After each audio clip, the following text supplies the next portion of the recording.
ಓಂ ನಮೋ ಭಗವತೆ ವಾಸುದೇವಾಯ. ಓಂ ನಮೋ ಭಗವತೆ ವಾಸುದೇವಾಯ. ಓಂ ನಮೋ ಭಗವತೆ ವಾಸುದೇವಾಯ. ಹರೇ ಕೃಷ್ಣ ಕೃಷ್ಣ ಕೃಷ್ಣ ಹರೇ ಹರೇ, ಹರೇ ರಾಮ ರಾಮ ರಾಮ ಹರೇ ಹರೇ. ಶ್ರೀಲ ಗುರುದೇವ್ ಕಿ ಜಯ, ಶ್ರೀಲ ಪ್ರಭುಪಾದ್ ಕಿ ಜಯ, ಭಗವದ್ಗೀತಾ ಕಿ ಜಯ. ಭಗವದ್ಗೀತಾ ಅಧ್ಯಾಯ 4 ಶ್ಲೋಕ 7. ಯದಾ ಯದಾ ಹಿ ಧರ್ಮಸ್ಯ ಗ್ಲಾನಿರ್ಭವತಿ ಭಾರತ ಅಭ್ಯುತಾತ್ಮಾನ ಧರ್ಮಸ್ಯ ತದಾತ್ಮನಂ ಸೃಜಾಮ್ಯಹಂ. ಅನುವಾದ: ಭರತ ವಂಶಜನಾದ ಅರ್ಜುನನೇ, ಯಾವಾಗ ಎಲ್ಲೆಲ್ಲಿ ಧರ್ಮದ ಅವನತಿಯಾಗುತ್ತದೋ ಮತ್ತು ಅಧರ್ಮವು ಹೆಚ್ಚುತ್ತದೋ ಆಗ ಸ್ವಯಂ ಅವತಾರ ಮಾಡುತ್ತೇನೆ. ಭಾವಾರ್ಥ: ಇಲ್ಲಿ ಸೃಜಾಮಿ ಎನ್ನುವ ಪದವು ಅರ್ಥವತ್ತಾದದ್ದು. ಸೃಜಾಮಿ ಎನ್ನುವ ಪದವನ್ನು ಸೃಷ್ಟಿ ಎನ್ನುವ ಅರ್ಥದಲ್ಲಿ ಬಳಸುವಂತಿಲ್ಲ. ಏಕೆಂದರೆ ಹಿಂದಿನ ಶ್ಲೋಕದ ಪ್ರಕಾರ ಭಗವಂತನ ಸ್ವರೂಪವು ಅಥವಾ ಶರೀರವು ಸೃಷ್ಟಿಯಾಗುವುದಿಲ್ಲ. ಅವನ ಎಲ್ಲಾ ರೂಪಗಳು ನಿರಂತರವಾಗಿ ಅಸ್ತಿತ್ವದಲ್ಲಿರುತ್ತವೆ. ಆದುದರಿಂದ ಸೃಜಾಮಿ ಎಂದರೆ ಭಗವಂತನು ತಾನು ಇರುವಂತೆಯೇ ಕಾಣಿಸಿಕೊಳ್ಳುತ್ತಾನೆ ಎಂದರ್ಥ. ಭಗವಂತನು ನಿಯತಕಾಲಕ್ಕೆ ಕಾಣಿಸಿಕೊಳ್ಳುತ್ತಾನೆ ಎಂದರೆ ಬ್ರಹ್ಮನ ಒಂದು ದಿನದ 7ನೆಯ ಮನುವಿನ 28ನೆಯ ಕಲ್ಪದ ದ್ವಾಪರ ಯುಗದ ಅಂತ್ಯದಲ್ಲಿ ಕಾಣಿಸಿಕೊಳ್ಳುತ್ತಾನೆ. ಆದರೆ ತಾನು ಇಂತಹ ನಿಯಮ ನಿಬಂಧನೆಗಳಿಗೆ ಬದ್ಧನಲ್ಲ. ಏಕೆಂದರೆ ಆತನು ತನ್ನ ಇಚ್ಛೆಯ ಪ್ರಕಾರ ಹಲವು ರೀತಿಗಳಲ್ಲಿ ವರ್ತಿಸಲು ಸಂಪೂರ್ಣವಾಗಿ ಸ್ವತಂತ್ರನು. ಅಧರ್ಮವು ಹೆಚ್ಚಿ ನಿಜವಾದ ಧರ್ಮವು ಗ್ಲಾನಿಯಾದಾಗಲೆಲ್ಲ ಆತನು ತನ್ನ ಇಚ್ಛೆಯಂತೆಯೇ ಕಾಣಿಸಿಕೊಳ್ಳುತ್ತಾನೆ. ವೇದದಲ್ಲಿ ಧಾರ್ಮಿಕ ತತ್ವಗಳನ್ನು ನಿರೂಪಿಸಲಾಗಿದೆ. ವೇದಗಳ ನಿಯಮಗಳನ್ನು ಸರಿಯಾಗಿ ಅನುಷ್ಠಾನ ಮಾಡುವುದರಲ್ಲಿ ಯಾವುದೇ ಅಸಮಂಜಸತೆಯಾದರೂ ಮನುಷ್ಯನು ಅಧರ್ಮಿಯಾಗುತ್ತಾನೆ. ಇಂತಹ ತತ್ವಗಳು ಭಗವಂತನು ವಿಧಿಸಿದ ನಿಯಮಗಳು ಎಂದು ಭಾಗವತದಲ್ಲಿ ಹೇಳಿದೆ. ಭಗವಂತನೊಬ್ಬನೇ ಧಾರ್ಮಿಕ ವ್ಯವಸ್ಥೆಯನ್ನು ಸೃಷ್ಟಿಸಬಲ್ಲ. ವೇದಗಳು ಭಗವಂತನೇ ಮೂಲತಃ ಬ್ರಹ್ಮನಿಗೆ ಅವನ ಹೃದಯದ ಮೂಲಕ ಹೇಳಿದ ಮಾತುಗಳು ಎಂದು ಕೂಡ ಅಂಗೀಕೃತವಾಗಿವೆ. ಆದುದರಿಂದ ಧರ್ಮದ ತತ್ವಗಳು ದೇವೋತ್ತಮ ಪರಮಪುರುಷನ ನೇರವಾದ ಆಜ್ಞೆಗಳು. ಧರ್ಮಂತೂ ಸಾಕ್ಷಾತ್ ಭಗವತ್ ಪ್ರಣೀತಾಂ. ಭಗವದ್ಗೀತೆಯ ಉದ್ದಕ್ಕೂ ಈ ತತ್ವಗಳನ್ನು ಸ್ಪಷ್ಟವಾಗಿ ಹೇಳಲಾಗಿದೆ. ಭಗವಂತನ ಅಪ್ಪಣೆಯ ಪ್ರಕಾರ ಇಂತಹ ತತ್ವಗಳನ್ನು ನೆಲೆಗೊಳಿಸುವುದೇ ವೇದಗಳ ಉದ್ದೇಶ. ಗೀತೆಯ ಅಂತ್ಯದಲ್ಲಿ ಭಗವಂತನೇ ಧರ್ಮದ ಅತ್ಯುನ್ನತ ತತ್ವವೆಂದರೆ ತನಗೆ ಶರಣಾಗುವುದು ಬೇರೇನೂ ಅಲ್ಲ ಎಂದು ನೇರವಾಗಿ ಅಪ್ಪಣೆ ಮಾಡುತ್ತಾನೆ. ವೇದಗಳ ತತ್ವಗಳು ಮನುಷ್ಯನನ್ನು ಭಗವಂತನಿಗೆ ಸಂಪೂರ್ಣವಾಗಿ ಶರಣಾಗುವಂತೆ ಮುಂದಕ್ಕೆ ದೂಡುತ್ತವೆ. ಇಂತಹ ತತ್ವಗಳನ್ನು ರಾಕ್ಷಸರು ಕ್ಷೋಭೆಗೊಳಿಸಿದಾಗಲೆಲ್ಲ ಭಗವಂತನು ಕಾಣಿಸಿಕೊಳ್ಳುತ್ತಾನೆ. ಭಗವಾನ್ ಬುದ್ಧನು ಕೃಷ್ಣನ ಅವತಾರ ಎಂದು ಭಾಗವತದಿಂದ ತಿಳಿಯುತ್ತದೆ. ಪ್ರಾಪಂಚಿಕತೆಯು ತಾಂಡವವಾಡುತ್ತಿದ್ದು ಐಕ ಜೀವನಾಸಕ್ತರು ವೇದಗಳ ಅಧಿಕಾರವನ್ನು ನೆಪ ಮಾಡಿಕೊಂಡು ಬಳಸುತ್ತಿದ್ದಾಗ ಬುದ್ಧನು ಕಾಣಿಸಿಕೊಂಡನು. ವಿಶೇಷ ಉದ್ದೇಶಗಳಿಗಾಗಿ ಪ್ರಾಣಿಗಳನ್ನು ಬಲಿಕೊಡುವ ವಿಷಯದಲ್ಲಿ ವೇದಗಳಲ್ಲಿ ನಿರ್ದಿಷ್ಟ ನಿಯಮ ನಿಬಂಧನೆಗಳಿದ್ದರೂ ರಾಕ್ಷಸಿ ಪ್ರವೃತ್ತಿಯವರು ವೇದದ ತತ್ವಗಳಿಗೆ ಗಮನವನ್ನೇ ಕೊಡದೆ ಪ್ರಾಣಿ ಬಲಿಯನ್ನು ಮಾಡುತ್ತಿದ್ದರು. ಈ ವಿಪರೀತದ ನಡವಳಿಕೆಯನ್ನು ತಡೆದು ವೇದದ ಅಹಿಂಸಾ ತತ್ವಗಳನ್ನು ಸ್ಥಾಪಿಸಲು ಬುದ್ಧನು ಅವತರಿಸಿದನು. ಆದುದರಿಂದ ಭಗವಂತನ ಪ್ರತಿಯೊಂದು ಅವತಾರಕ್ಕೂ ಒಂದು ವಿಶೇಷ ಉದ್ದೇಶವಿದೆ. ಇವೆಲ್ಲವನ್ನೂ ಅಪೌರುಷೇಯ ಧರ್ಮ ಗ್ರಂಥಗಳಲ್ಲಿ ವರ್ಣಿಸಲಾಗಿದೆ. ಧರ್ಮ ಗ್ರಂಥಗಳು ಪ್ರಸ್ತಾಪಿಸದಿರುವ ಯಾರನ್ನೇ ಆಗಲಿ ಅವತಾರವೆಂದು ಒಪ್ಪಿಕೊಳ್ಳಬಾರದು. ಭಗವಂತನು ಭಾರತ ಭೂಮಿಯಲ್ಲಿ ಮಾತ್ರ ಕಾಣಿಸಿಕೊಳ್ಳುತ್ತಾನೆ ಎನ್ನುವುದು ವಾಸ್ತವವಲ್ಲ. ತಾನು ಕಾಣಿಸಿಕೊಳ್ಳಲು ಅಪೇಕ್ಷಿಸುವ ಯಾವುದೇ ಸ್ಥಳದಲ್ಲಾಗಲಿ ಯಾವುದೇ ಕಾಲದಲ್ಲಾಗಲಿ ಅವನು ಅವತರಿಸಬಲ್ಲ. ಪ್ರತಿಯೊಂದು ಅವತಾರದಲ್ಲಿ ನಿರ್ದಿಷ್ಟ ಸನ್ನಿವೇಶಗಳಲ್ಲಿ ನಿರ್ದಿಷ್ಟ ಜನತೆಗೆ ಅರ್ಥವಾಗುವಷ್ಟು ಮಾತ್ರ ಧರ್ಮದ ವಿಷಯವನ್ನು ಹೇಳುತ್ತಾನೆ. ಆದರೆ ಧ್ಯೇಯೋದ್ದೇಶವು ಒಂದೇ: ಜನತೆಯನ್ನು ಭಗವತ್ ಪ್ರಜ್ಞೆಗೆ ಮತ್ತು ಧರ್ಮದ ತತ್ವಗಳ ವಿಧೇಯತೆಗೆ ಕೊಂಡೊಯ್ಯುವುದು. ಆತನು ತಾನೇ ಇಳಿದು ಬರುತ್ತಾನೆ. ಕೆಲವೊಮ್ಮೆ ತನ್ನ ನಿಜವಾದ ಪ್ರತಿನಿಧಿಯನ್ನು ತನ್ನ ಮಗ ಅಥವಾ ಸೇವಕನಾಗಿ ಕಳುಹಿಸುತ್ತಾನೆ, ಅಥವಾ ತಾನೇ ವೇಷ ಮರೆಸಿ ಬರುತ್ತಾನೆ. ಭಗವದ್ಗೀತೆಯ ತತ್ವಗಳನ್ನು ಅರ್ಜುನನಿಗೆ ಮತ್ತು ಇತರ ಉನ್ನತ ವ್ಯಕ್ತಿಗಳಿಗೆ ಬೋಧಿಸಲಾಯಿತು. ಏಕೆಂದರೆ ಪ್ರಪಂಚದ ಇತರ ಭಾಗಗಳ ಸಾಮಾನ್ಯ ಜನರಿಗೆ ಹೋಲಿಸಿದರೆ ಅರ್ಜುನನು ಬಹಳ ಮುಂದುವರೆದಿದ್ದನು. ಎರಡನ್ನೂ ಸೇರಿಸಿದರೆ 4 ಆಗುತ್ತದೆ ಎನ್ನುವುದು ಪ್ರಾರಂಭದ ಗಣಿತದ ತರಗತಿಯಲ್ಲೂ ಪ್ರೌಢವಾದ ಗಣಿತದ ತರಗತಿಗಳಲ್ಲೂ ನಿಜವಾದದ್ದು. ಆದರೂ ಪ್ರೌಢ ಗಣಿತ ಮತ್ತು ಕಿರಿಯ ಗಣಿತ ಎಂದುಂಟು. ಭಗವಂತನ ಎಲ್ಲ ಅವತಾರಗಳಲ್ಲಿ ಬೋಧಿಸುವ ತತ್ವಗಳೂ ಒಂದೇ. ಆದರೆ ಬೇರೆ ಬೇರೆ ಸನ್ನಿವೇಶಗಳಲ್ಲಿ ಅವು ಪ್ರೌಢ ಮತ್ತು ಕಿರಿದು ಎಂದು ಕಾಣುತ್ತವೆ. ಮುಂದೆ ವಿವರಿಸುವಂತೆ 4 ವರ್ಣಗಳ ಮತ್ತು 4 ಆಶ್ರಮಗಳ ಸ್ವೀಕಾರದೊಂದಿಗೆ ಧರ್ಮದ ಉನ್ನತ ತತ್ವಗಳು ಪ್ರಾರಂಭವಾಗುತ್ತವೆ.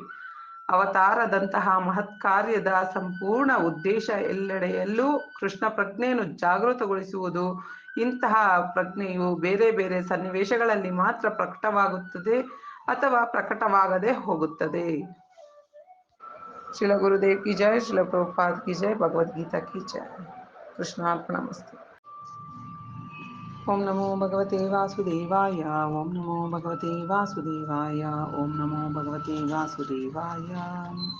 ಹರೇ ಕೃಷ್ಣ ಕೃಷ್ಣ ಕೃಷ್ಣ ಹರೇ ಹರೇ, ಹರೇ ರಾಮ ರಾಮ ರಾಮ ಹರೇ ಹರೇ.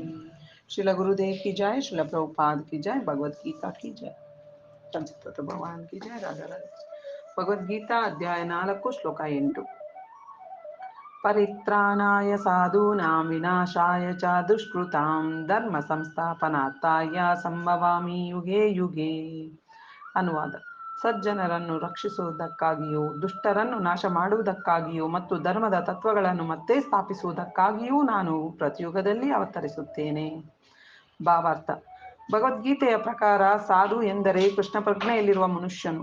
ಒಬ್ಬ ವ್ಯಕ್ತಿಯು ಅಧರ್ಮಿ ಎಂದು ಕಾಣಬಹುದು, ಆದರೆ ಅವನಿಗೆ ಕೃಷ್ಣ ಪ್ರಜ್ಞೆಯ ಅರ್ಹತೆಗಳು ಸಂಪೂರ್ಣವಾಗಿ ಇದ್ದರೆ ಅವನು ಸಾಧು ಎಂದೇ ಅರ್ಥ ಮಾಡಿಕೊಳ್ಳಬೇಕು.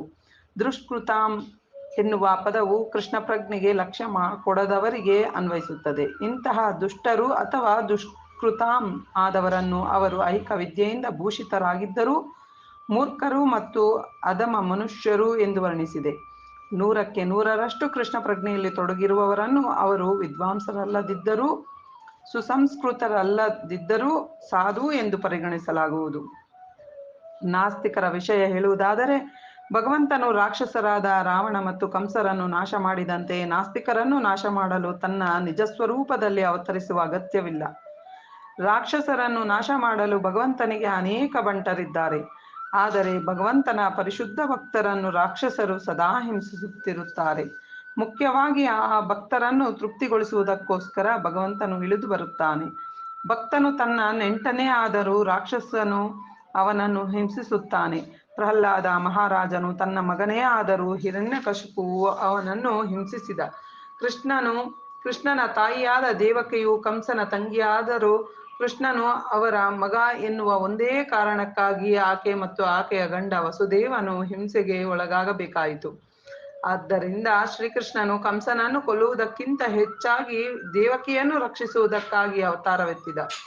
ಆದರೆ ಎರಡೂ ಏಕಕಾಲದಲ್ಲಿ ಸಾಧಿತವಾದವು. ಆದುದರಿಂದ ಭಕ್ತನನ್ನು ಉದ್ಧರಿಸಲು ಮತ್ತು ದುಷ್ಟ ರಾಕ್ಷಸರನ್ನು ನಿಗ್ರಹಿಸಲು ಭಗವಂತನು ವಿವಿಧ ಅವತಾರಗಳನ್ನೆತ್ತುತ್ತಾನೆ ಎಂದು ಇಲ್ಲಿ ಹೇಳಿದೆ. ಕೃಷ್ಣದಾಸ ಕವಿರಾಜನ ಚೈತನ್ಯ ಚರಿತಾಮೃತದಲ್ಲಿ ಕೆಳಗಿನ ಶ್ಲೋಕವು ಅವತಾರದ ಈ ತತ್ವಗಳನ್ನು ಹೀಗೆ ಸಂಗ್ರಹಿಸಿ ಹೇಳುತ್ತದೆ. ಸೃಷ್ಟಿಹೇತು ಈ ಮೂರ್ತಿ ಪ್ರಪಜ್ಞೆ ಅವತಾರೇ, ಸೇ ಈಶ್ವರ ಮೂರ್ತಿ ಅವತಾರ ನಾಮಧರೆ, ಮಾಯಾತೀತ ಪರವ್ಯೋಮೆ ಸಬರ ಅವಸ್ಥಾನ, ವಿಶ್ವೇ ಅವತರಿದರೆ ಅವತಾರ ನಾಮ.